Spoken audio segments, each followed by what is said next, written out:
মাননীয় সভানেত্রী, এখানে আছে আমাদের নদিয়া জেলা ছাত্র আন্দোলনের নেতা আমার ভাই সবুজ সহ আপনারা যারা এখানে আছেন, আমার গুরুজনেরা, আমার ভাইরা, বোনেরা, বন্ধুরা। আর মাঝখানে 2 দিন, তারপরে 30 তারিখ ভোট। আমার বিশ্বাস আপনারা একটা বড় অংশের মানুষ, আপনারা ইতিমধ্যে সিদ্ধান্ত নিয়েছেন আপনারা কিভাবে ভোট দেবেন। আপনাদের এই সিদ্ধান্তের উপর আমাদের আস্থা আছে, আমাদের ভরসা আছে। আপনাদের সিদ্ধান্তকে মাথায় নিয়ে আমরা আগেও চলেছি, আজও চলছি, আগামী দিনেও চলবো। এই কথা বলে আপনাদের কাছে আমি খুব সংক্ষেপে 2-1টা কথা বলি, খুব বেশি কথা বলার এখানে সুযোগ নেই। আজকে আপনারা জানেন 6:30 অবধি প্রচার চলবে। এখন তো প্রায় 6:30 বাজতে, 5টা বাজতে চললো। এখান থেকে আরেকটা জায়গায় যেতে হবে, সবুজকেও যেতে হবে, আমাকেও যেতে হবে। তাই আমি খুব সংক্ষেপে 2-1টা কথা আপনাদেরকে বলছি। এখন যখন এই শান্তিপুরে আমরা প্রচার করছি, প্রচারের শেষ দিন আজকে, স্বাভাবিকভাবে তৃণমূলও প্রচার করছে, বিজেপিও প্রচার করছে। বিজেপির নেতারা সব এখানে এসে আপনাদের কাছে আরেকজন এমএলএ থেকে শান্তিপুর থেকে। আর সেই সময় এখন এই মুহূর্তে আপনারা যদি বাড়িতে গিয়ে টিভি চালান, কি যাদের ফেসবুক আছে মোবাইলে, যদি ফেসবুকে দেখেন, দেখবেন এখন এই মুহূর্তে রায়গঞ্জের বিজেপি এমএলএ কৃষ্ণ কল্যাণী তৃণমূলের পার্টি অফিসে পার্টি চ্যাটার্জির পাশে তৃণমূলের পতাকা হাতে নিয়ে পোস্ট দিচ্ছে ক্যামেরার সামনে। দাববার করে বলছে বিজেপি থেকে জিতেছিলাম, কিন্তু বিজেপি আর করতে পারবো না, আজ বিকেল থেকে আমি তৃণমূল। আপনাদেরকে বলছি এই কেন্দ্র, এই শান্তিপুর কেন্দ্র বিধানসভায় বিজেপি জিতেছিল। এখানকার জিতে উনি পদত্যাগ করেছেন, কেননা ওরা তো আপনারা জানেন বিধানসভা ভোটের সময় একেবারে ক্যাবিনেট রেডি করে ভোট করতে পেরেছিল বিজেপি। জানতে চোখ বুঝে আমরা জিতে যাবো, এমএলএ হওয়ার সমস্যা নেই, মন্ত্রী হওয়ার সমস্যা। 6 জন এমপিকে দাঁড় করিয়েছিল ভোটে, তার মধ্যে একজন দাঁড়িয়েছিলেন শান্তিপুর থেকে। ভোটে জিতবো, রাজ্যের মন্ত্রী হবো, এমপি সিট ছেড়ে দেবো। দুপুরবেলা বুঝলো ক্ষমতায় আসতে পারছে না, বিকেলবেলা বললো রইলে ঝোলা তো চললো, বলো আমার দরকার নেই এমএলএ হয়ে, আমি দিল্লিতে ভালো ছিলাম, দিল্লিতে চলবো, সিট খালি করে চলে। এবার বিজেপি হচ্ছে আমাদের মোবাইলে মাঝে মধ্যে দেখবেন ফোনের বিল সময় মতো রিচার্জ না করলে ফোনের আউটগোয়িং বন্ধ হয়ে যায়, কিন্তু ইনকামিং চালু থাকে, তাই তো? ইনকামিংটা চালু থাকে কয়েকদিন। আর বিজেপি হচ্ছে এমন একটা দল, বিধানসভা ভোটের পর থেকে ইনকামিংটা বন্ধ হয়ে গেছে, আউটগোয়িং চালু হয়ে আছে। কেউ দলে ঢুকছে না, কিন্তু একটা দল থেকে বেরিয়ে যাচ্ছে। আর দিলীপ ঘোষ ওদের নেতা, আমি দিন 2 আগেও শান্তিপুরে এসেছিলাম, দেখছিলাম দিলীপ ঘোষ এখানে র্যালি করতে এসছে, বেচারাকে দেখলে মায়া হয়। এমনি লোকটা এমন পাগল, ও গরুর দুধে সোনা খুঁজে পেয়ে গেছে, তবু আজ অব্দি নিজের পলিটেকনিক পাশে কাগজ খুঁজে পায়নি। সে এসছে বাংলাকে পাশে, ডাইরেক্ট বলে মুখ্যমন্ত্রী হওয়া ঠিক করেছিল। তার বেচারা এখন জীবন হয়েছে। একদিন বিজেপি সভাপতি ছিল, এখন সরিয়ে দেওয়া হয়েছে, এখন নতুন সভাপতি হয়েছে। এখন দিলীপ ঘোষের বিজেপিতে একটাই কাজ, কি রোজ সকালবেলা বিজেপির অফিসে অ্যাটেন্ডেন্সের খাতা নিয়ে রোল কল করতে বসে। আমরা যখন ছোটবেলা স্কুলে যেতাম, কলেজে যেতাম, রোল কল হতো না ক্লাসে, রোল নাম্বার 1 উপস্থিত, রোল নাম্বার 2 উপস্থিত, রোল নাম্বার 3 হয়তো ক্লাসে আসেনি, বন্ধুরা বললো ও আজকে অনুপস্থিত। আর বিজেপির পার্টি অফিসে রোজ সকালবেলা দিলীপ ঘোষ রোল কল করে।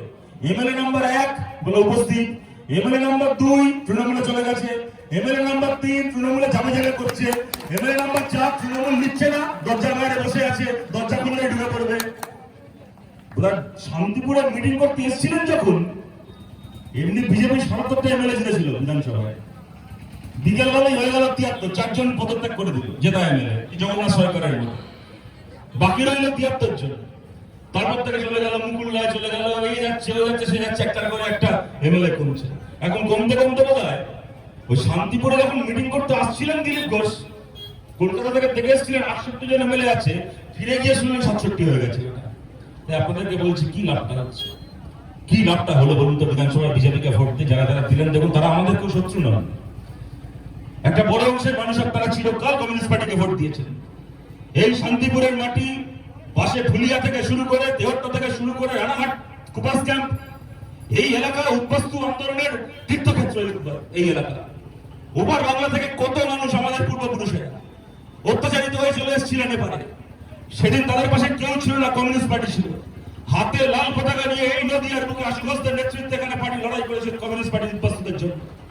উদ্বাস্তু মানুষ হাতে লাল পতাকা নিয়ে খালি কলোনি গঠন করেছিলেন তাই নয়, নতুন জীবন শুরু করেছিলেন নিজের জন্য, নিজের সন্তানের জন্য।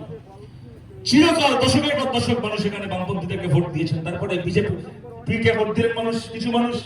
তৃণমূলের অত্যাচার বাড়তে বাড়তে এমন জায়গায় পৌঁছে গেল কিছু মানুষকে বিজেপি বোঝালো যে সিপিএম ঠিক আছে, সিপিএম ভালো লোক, ওরা ভদ্রলোকের পার্টি, বেশি ভদ্রলোক দিয়ে আজকালকার দিনে হবে না। চোরেরা চোরের ভাষা বোঝে, যে ভাষা বোঝে তার সঙ্গে সে ভাষায় কথা বলতে হয়। বিজেপির এখন দিদির হাতে পুলিশ আছে, দিদি তো বিজেপির কেন্দ্রীয় ক্ষমতা মিলিটারি আছে, দিদির হাতে এখানে এবিপি আনন্দ 24 ঘন্টা আছে, তো বিজেপির হাতে রিপাবলিক টিভি, টাইমস নাও আছে, আজ তাক আছে, বড় বড় চ্যানেল আছে, বড় বড় মিডিয়া আছে, দিদির সুদীপ্ত সেন আছে, তো মোদির আমদানি আছে। সিপিএম পারবে না মমতার সঙ্গে টক্কর দিতে, আমরা বিজেপি পারবো। আমাদেরকে ভোট দাও, আগে রাম তারপর বাম, কোনোভাবে তৃণমূলকে সরাও, আমাদেরকে আনো, আমরা একবার আসি, পরের বার নয় আবার সিপিএম কে ভোট দেবে। আশির নামে কি হলো? আশি বলে কি হলো? ভোট দিলেন মানুষ, এলো, আপনার ভোটটাকে নিয়ে মাথায় করে তৃণমূলে চলে গেল, একটার পর একটা। দেখুন, এই যে ভারতে, আমি আপনি সাধারণ নাগরিক যদি আজকে কাউকে ভোট দিই, হতে পারে 2 বছর পরে মনে হলো ভুল লোককে ভোট দিলাম, ভুল দলকে ভোট দিলাম, ভোটটা দিয়ে আমার ঠিক হয়নি। কিন্তু দেশের সংবিধান কি আমাকে সুযোগ দেয় 2 বছর পরে আমার ভোটটা পাল্টানো? না ভাই, তোমায় ভোট দিয়েছিলাম, কাজ করতে পারছো না, ভোটটা ফেরত দাও, ওকে দিয়ে দিই। দেয় না তো সুযোগ, 5 বছর অপেক্ষা করতে হয়। যদি আমি বুঝতে পারি ভোট দিয়ে ভুল করেছি এই লোকটাকে, তারপরে আমাকে 5 বছর অপেক্ষা করতে হবে, আপনাকে 5 বছর অপেক্ষা করতে হবে, আমরা ভোট পাল্টানোর সুযোগ পাই না। কিন্তু আমাদের ভোটগুলো পায় যারা, ভোটটা পাওয়ার পরে ঘন্টায় ঘন্টায় তারা নিজের দল পাল্টানোর সুযোগ পায়। ভারতের সংবিধান এদেরকে এই সুযোগ দেয়নি, কিন্তু পশ্চিমবাংলায় করে কমে এই সুযোগ করে নিয়েছে। একদল নির্লজ্জ এমএলএ তৈরি হয়েছে তৃণমূলের আমলে পশ্চিমবাংলায় গত 10 বছর ধরে। ভাবতে পারেন, রাস্তায় মিটিং করছে, মিছিল করছে তৃণমূলের হয়ে, বিধানসভায় গিয়ে বলছে না আমি কংগ্রেস, না আমি সিপিএম, না আমি বিজেপি। এই যে রাজনীতি করেছে তৃণমূল পশ্চিমবাংলায়, লাভটা কি হলো বলুন? আমরা ভোটে হেরে গেছি। যখন আজ থেকে 6 মাস আগে ভোট হলো, মানুষ আমাদেরকে ভোট দেননি, আমরা মাথা নিচু করে মানুষের রায় মেনে নিয়েছি। কিন্তু আমরা ভোটের আগে বলেছিলাম, তখন হাওয়া উঠেছিল যে বিজেপি জিতছে, বিজেপি জিতছে, বিশেষ করে নদিয়া, রানাঘাট এই এলাকায়, রাস্তাঘাটে, চায়ের দোকানে, রেল স্টেশনে, লোকাল ট্রেনের ভেতর, হকারদের মুখে শুনুন, দোকানদারদের মুখে শুনুন, ডেলি প্যাসেঞ্জারের মুখে শুনুন, এবার বিজেপি আসছে, এবার বিজেপি আসছে। সেই দিন দাঁড়িয়ে আমরা বলেছিলাম, যদি বিজেপি সত্যি আসে পশ্চিমবাংলায়, গোটা তৃণমূল রাতারাতি বিজেপি হয়ে যাবে। কিন্তু যদি বিজেপি আসতে না পেরেছে, তাহলে বাংলার গোটা বিজেপি রাতারাতি তৃণমূল হয়ে যাবে। আপনারা বলুন, আজকে আমরা ঠিক বলেছিলাম নাকি ভুল বলেছিলাম? কিভাবে ভোট দিলাম বলুন তো এবার আমরা? এই যে এখন বলছিল কোভিডের কথা, সৌমেনদা বলছিল সবুজ এখানে আছে, কোভিডের সময় হেড ভলেন্টিয়ার হিসেবে এরা কিভাবে কাজ করেছে, সবুজের কথা, সৌমেনদার কথা গোটা বাংলার মানুষ জানে। এদের ভোটের লড়াইয়ের কথা যদি না জানে, তার থেকে বেশি ভোটের পরে, ভোটে হেরে যাওয়ার পরে এরা যেভাবে মানুষের পাশে থেকেছে, তার জন্য বাংলার মানুষ সবুজ দাসকে মনে রাখবে, তার জন্য বাংলার মানুষ সৌমেন মাহাতোকে মনে রাখবে।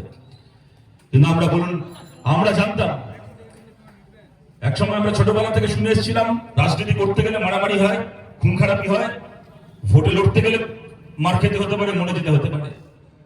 আর এই কোভিড আমাদেরকে কি শেখালো? এই দ্বিতীয় ঢেউ করোনার আমাদেরকে কি শেখালো? ভোটে লড়ার জন্য নয়, ভোট দিতে গিয়েও মরে যেতে হতে পারে। কত মানুষ গোটা বাংলা ভোট দিতে গিয়ে সেই সময় করোনা আক্রান্ত হয়ে পড়লেন। আপনাদের পরিবারের হয়তো অনেকে কেউ হয়েছে।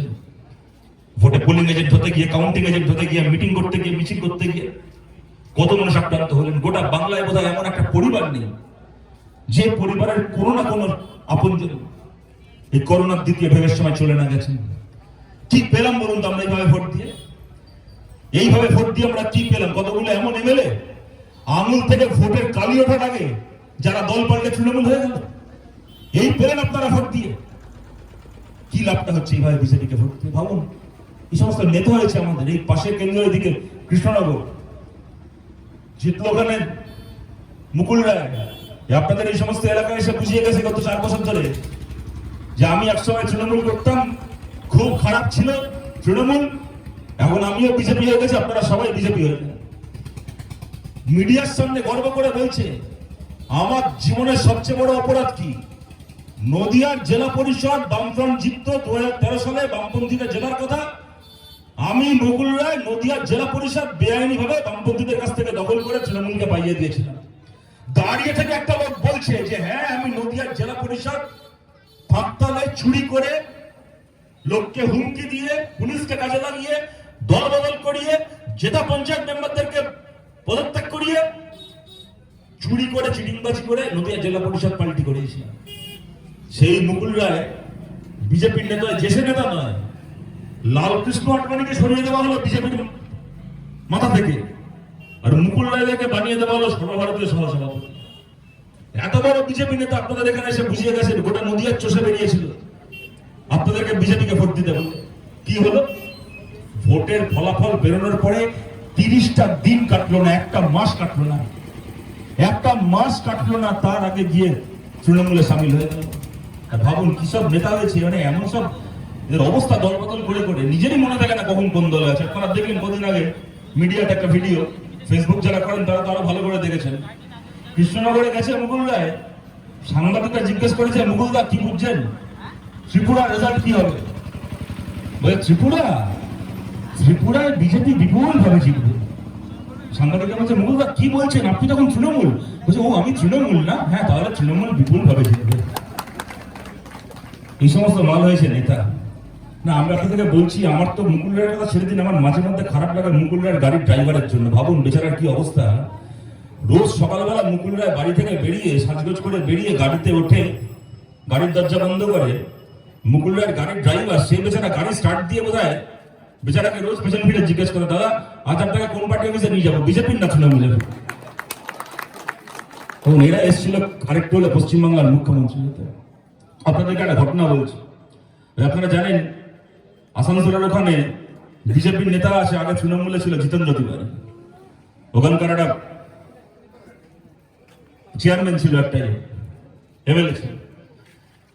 এই গত আমি বলছি বিধানসভা ভোটের এটা মাস 2 আগেকার কথা, গত জানুয়ারি মাস নাগাদ, জানুয়ারি কি ফেব্রুয়ারির শুরুর দিকে একটা দিল্লির একটা হিন্দি চ্যানেল তারা একটা বিতর্ক সভা করছে কলকাতার গ্র্যান্ড হোটেলে। ওখানে তৃণমূল থেকে আছে জিতেন্দ্র তিওয়ারি, সে নাকি তখন আবার তৃণমূলের সর্বভারতীয় স্পোক্স পার্সন। সে তৃণমূলের থেকে আছে, আমি আছি সিপিআইএম থেকে, বিজেপি থেকে সম্বিত পাত্র ছিল, আরো বোধহয় কংগ্রেসেরও একজন ছিল, এখানে কে আমার নামটা এই মুহূর্তে মনে পড়ছে না কে ছিল, এরকম 4 জন আছে। তো বিতর্ক হচ্ছে, তো জিতেন্দ্র তিওয়ারি সিপিএম এর নামে হেভি গালাগাল দিয়ে যাচ্ছে, আমিও তৃণমূলের নামে গালাগাল দিয়ে যাচ্ছি, বলে যাচ্ছি, বিরাট তর্কাতর্কি হচ্ছে।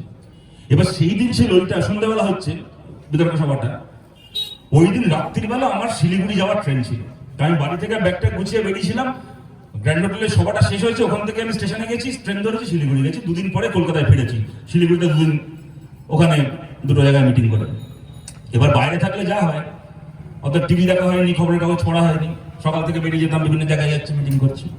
তো মাঝখানে কি হয়েছে 2 দিন ওই ওপর যা দেখেছি, কিন্তু ওইভাবে খবর দেখা হয়নি, কাগজ পড়া হয়নি।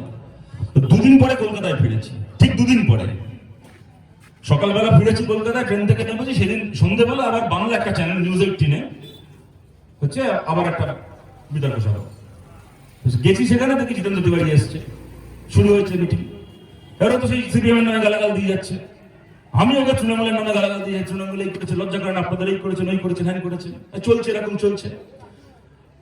এই 12-15 মিনিট হওয়ার পরে এই বিজ্ঞাপনের ব্রেক হয়, আপনারা দেখেন ব্রেক হয়েছে। যেই না ব্রেক হয়েছে, জিতেন্দ্র তিওয়ারি আমার পাশ থেকে আমাকে বলছে, এই তুমি আমাকে তৃণমূল বলছো কেন, আমি তখন বিজেপি হয়ে গেছি। আমি এই মেরেছে, কবে হলেন? বলেই তো পরশু দিন। আপনাকে দেখে গেলাম যে আপনি কদিন আগে তৃণমূলের সর্বভারতীয় স্পোক্স পার্সন। হ্যাঁ ছিলাম তো, পরের দিন বিজেপি হলাম তো।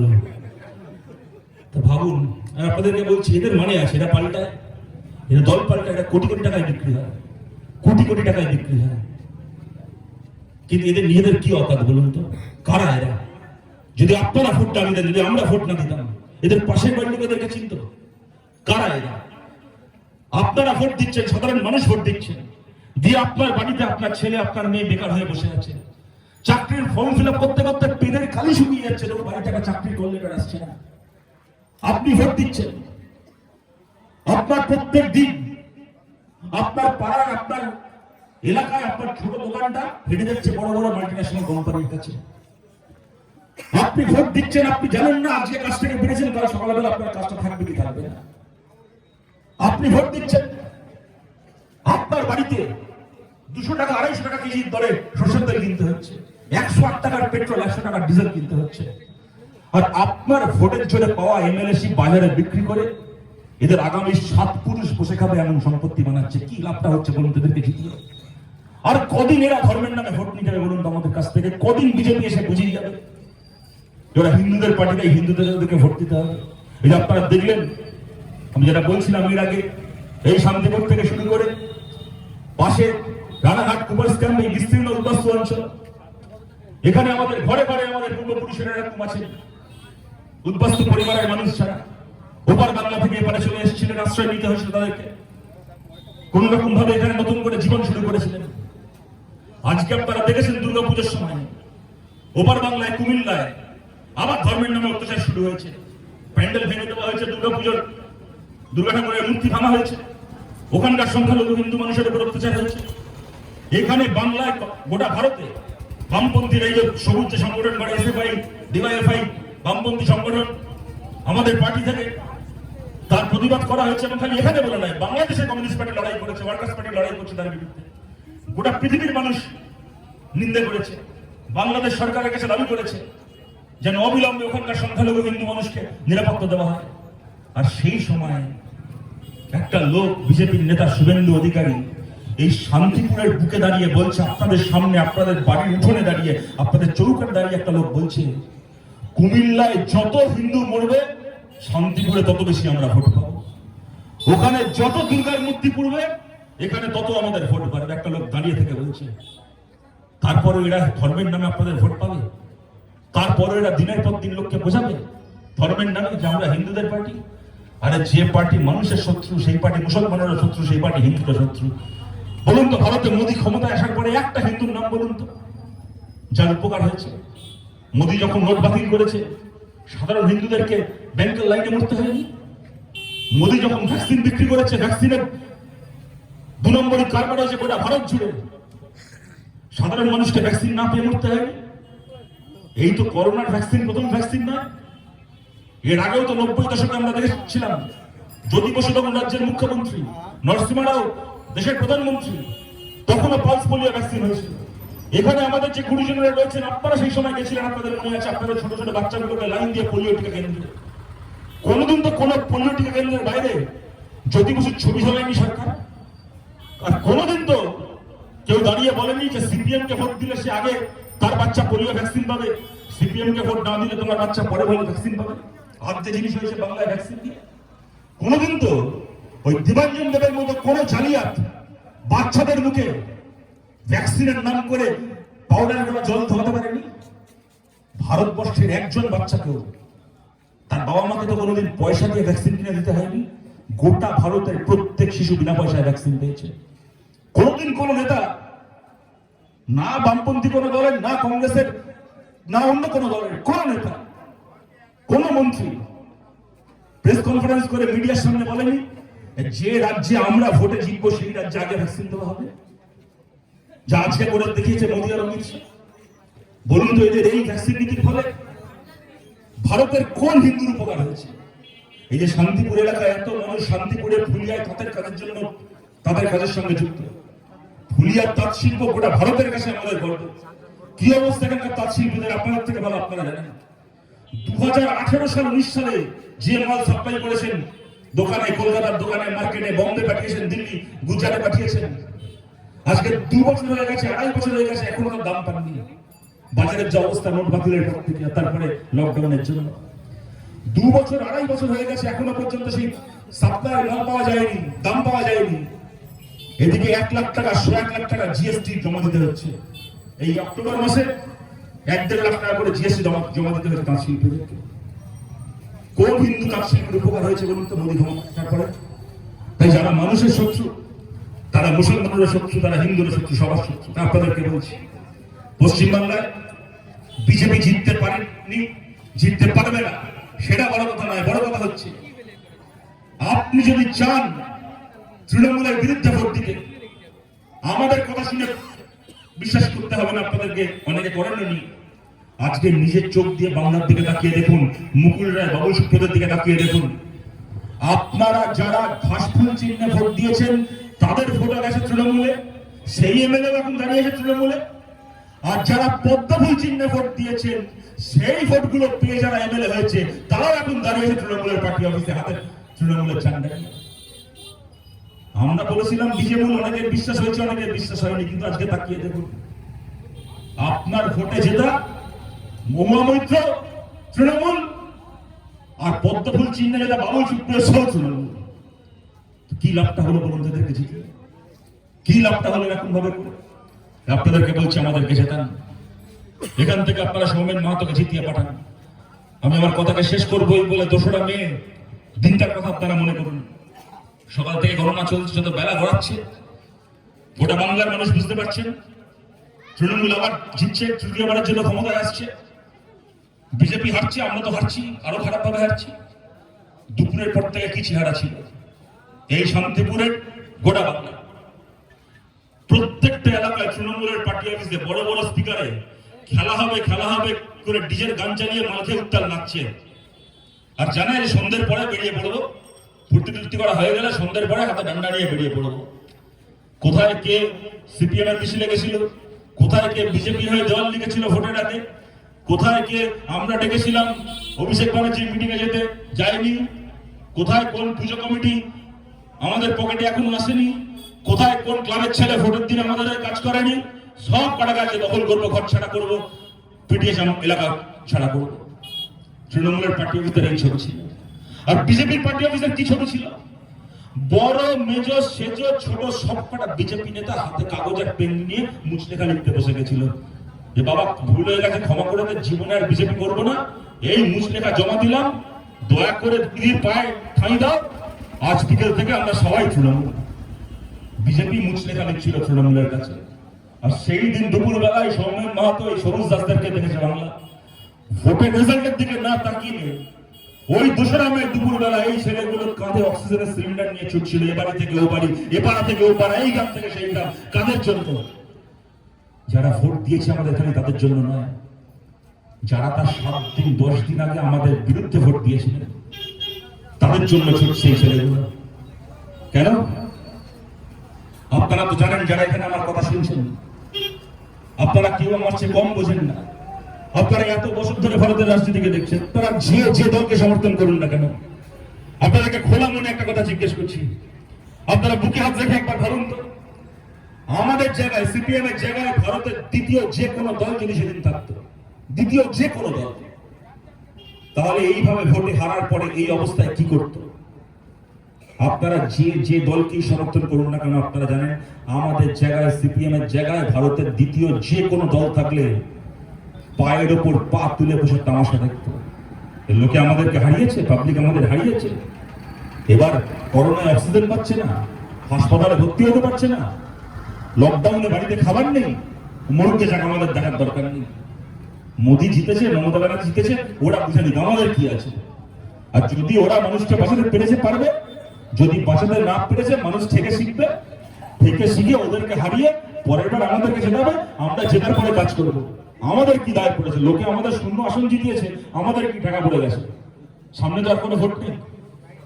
দ্বিতীয় যে কোনো দল থাকলে পায়ের ওপর পা তুলে বসে তামাশা দেখতো, কিন্তু আমরা কমিউনিস্ট পার্টি করি।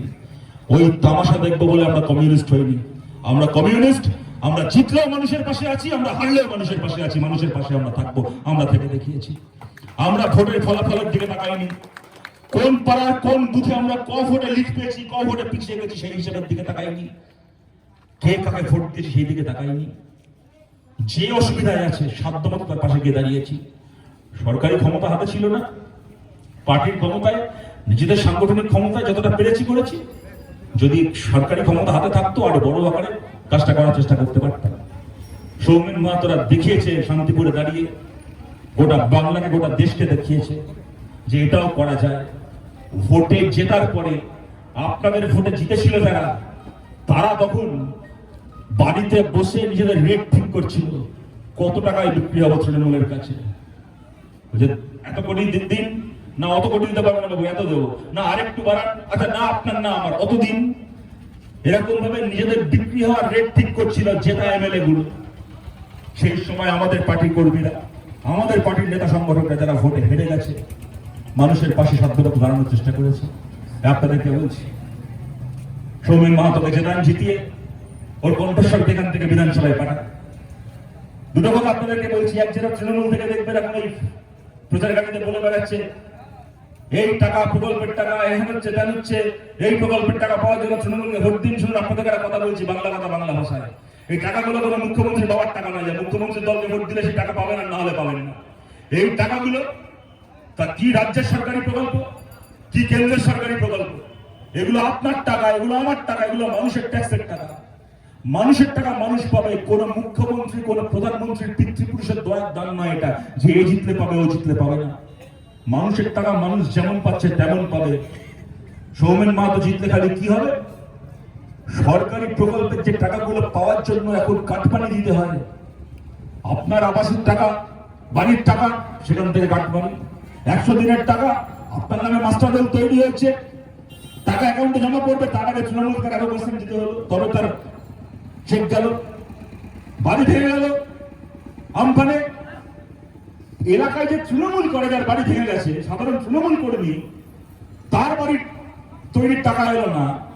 তার পাশে তৃণমূলের যে নেতার 3 তলা বাড়ি আছে, বাড়িতে 4টে এসি আছে, তার বউ বাচ্চা শালা শালি ছেলে পুলে পারলে বাড়ির পোষা কুকুর বেড়ালেন নামে 20,000 টাকা করে ব্যাংকে জমা পড়ে গেল।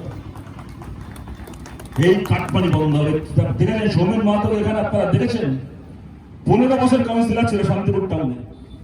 আপনারা যাতায়াত এসে আপনাদের চেনা পরিচিতরা থাকেন, তারা জানেন 15 বছর কাউন্সিলর ছিল। জীবনে একটা 9 পয়সা কাউকে ঘুষ দিতে হয়েছে একটা ফাইলকে এই টেবিল থেকে ওই টেবিলে নিয়ে যাওয়ার জন্য, অতি বড় শত্রু বলতে পারবে না। 1 টাকা করে ঘুষ দিতে হয়েছে। আর এলাকায় এলাকায় তৃণমূলের হাফ চাইনা নেতার লোকেও দেখছেন, খালি আপনারা এখানে বলো না, গোটা পশ্চিমবাংলা। 5 বছর আগে বিড়ি কেনার পয়সা ছিল না, স্টেশনের বাইরে চায়ের দোকানে লোকের বিড়ি চেয়ে চেয়ে খেত। আবার খেত কি, গোটা বিড়ি একসাথে খেত না, অর্ধেকটা খেয়ে আমার বেঞ্চিতে চেপে আগুনটা নিভিয়ে কানের পাশে রেখে দিত, বিকেলে যদি না জোটে এটাই বাকিটা খাবো। 5 বছর আগে বিড়ি কেনার পয়সা ছিল না, এখন বাবুরা স্করপিও গাড়ি চড়ে ফুরুনি মেরে বেড়াচ্ছে। কোথেকে আসে টাকাগুলো? আপনাদেরকে বলছি, এই কাটমানির শাসন বন্ধ করতে হবে। আর সেই সঙ্গে আপনাদেরকে বলছি, দেখুন একটা রাজ্যে যেমন সরকার থাকবে তেমন বিরোধী থাকবে। কিছু লোক তৃণমূলের বিরুদ্ধেও থাকবে, কিছু লোক তৃণমূলের বিরুদ্ধে ভোট দেবে। এই ভোটে সরকার পাল্টাবে না, কিন্তু বিরোধী দল তো কেউ না কেউ থাকবে। বিরোধী হিসেবে কাকে মানায় বলুন? আপনাদের জিজ্ঞেস করছি একটা কথা, ঠান্ডা মাথায় ভেবে দেখুন, বাড়িতে গিয়ে ভাববেন, আমাদের কোনো জবাব দিতে হবে না। ধরুন আপনারা দেখলেন ভোটের পরে একটা ঘটনা ঘটলো, ভোটের কয়েকদিনের মধ্যে শাসক দলের 4 নেতা মন্ত্রী বা প্রাক্তন মন্ত্রী, তারা নারদার কেসে অ্যারেস্ট হলো, চুরির কেসে সিবিআই হাতে। 4 হয় বর্তমান মন্ত্রী নাহলে প্রাক্তন মন্ত্রী। ভারতের দ্বিতীয় যে কোনো রাজ্যে যদি এটা হতো, আপনারা ভাবুন সেই রাজ্যের বিরোধী দলনেতা কি করতো? বিরোধী দলনেতা আগুন লাগিয়ে দিত। সরকারি দলের 4টে মন্ত্রী ছেলে একসাথে গ্রেপ্তার হয়ে চুরির দেয়, ইয়ার্কি কথা, তোলপাড় ফেলে দিত। আপনারা মনে করে দেখুন, যে কদিন এই 4 জন জেলে থাকলো, শুভেন্দু অধিকারীর মুখ দেখেছিলেন আপনারা? কেউ একটা কাগজে একটা বিবৃতি, একটা টিভির সামনে একটা বিবৃতি দেখেছিলেন? মিটিং মিছিল করা, রাস্তা অবরোধ করা, সিভিল অফিসের সামনে গিয়ে দোষীদের বিচার চাওয়া তো দূরের কথা, ছেড়ে দিন। ধর্মঘট টাকা ভাঙচুর করা সব পরের গল্প। শুভেন্দু অধিকারীর মুখ দেখেছিলেন ওই কদিন? খবরের কাগজে নিরুদ্দেশের পাতায় বিজ্ঞাপন দিয়ে শুভেন্দু অধিকারীকে খুঁজে পাওয়া যাচ্ছিল না। কেন যাচ্ছিল না? আর একটাই কারণ, বলবে কোন মুখে? যে এই 4 জন মন্ত্রী, প্রাক্তন মন্ত্রী যে চুরির কেসে গ্রেপ্তার, সেই চুরির কেসে শুভেন্দু অধিকারী 5 নম্বর নাম, নারদার চুরির কেসে। ও কোন মুখে কথা বলবে? বাংলায় মমতা ব্যানার্জির সবচেয়ে বড় সাফল্য কি জানেন? ওনার সবচেয়ে বড় সাফল্য এটা নয় যে উনি 3বার মুখ্যমন্ত্রী হতে পেরেছেন।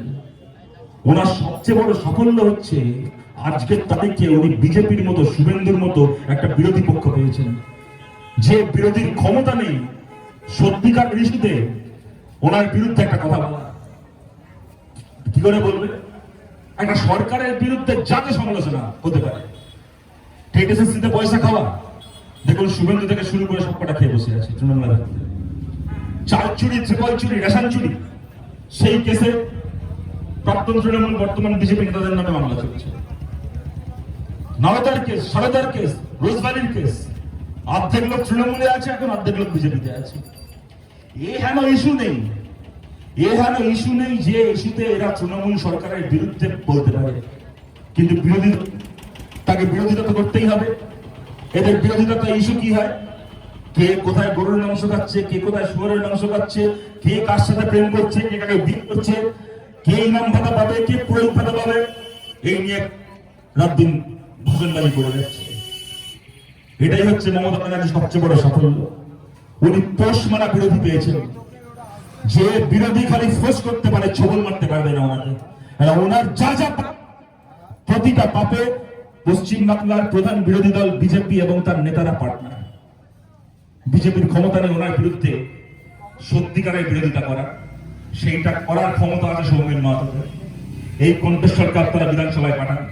বিধানসভায় কি নিয়ে আলোচনা হয় বলুন তো আজকে? বাংলার ইমাম সাহেব আগে ইমাম ভাতা পাবেন, নাকি বাংলার পুরোহিত আগে পুরোহিত ভাতা পাবেন? বিধানসভায় এখন সেই নিয়ে আলোচনা হয়। এখান থেকে জিতিয়ে সৌমেন মাহাতোকে পাঠান বিধানসভায়। বিধানসভায় দাঁড়িয়ে সৌমেন মাহাতো যাতে বলতে পারে যে বাংলার ইমাম ভাতা পাবেন কিনা, পুরোহিত ভাতা পাবেন কিনা পরের কথা, কিন্তু বাংলার ইমামের ছেলে, বাংলার পুরোহিতের মেয়ে যেন প্রত্যেক বছর এসএসসি পরীক্ষা দিয়ে চাকরি পায়, তার ব্যবস্থা করুক পশ্চিম বাংলার সরকার। এই কথা বলার জন্য বিধানসভায় পাঠাতে হবে বামপন্থীদের। আমি আমার কথাকে শেষ করছি আপনাদের কাছে এই বলে, তৃণমূলকেও যারা ভোট দিয়েছিলেন, তৃণমূলকে ভালোবেসে নয়, বিজেপিকে আটকানোর জন্য যারা তৃণমূলকে ভোট দিয়েছিলেন, তাদেরকেও আমাদের অভিনন্দন। আমরা খুশি তৃণমূলকে ভোট দিয়ে হলেও আপনারা বিজেপিকে আটকাতে পেরেছেন। আমরা চেয়েছিলাম বিজেপি হারুক, আমরা চাই বিজেপি হারুক, কিন্তু গত ভোটে যে কাজ পশ্চিমবাংলায় আমরা করতে পারিনি তা আপনারা করে দেখিয়েছেন, বিজেপিকে হারিয়েছেন। আপনাদেরকে অভিনন্দন।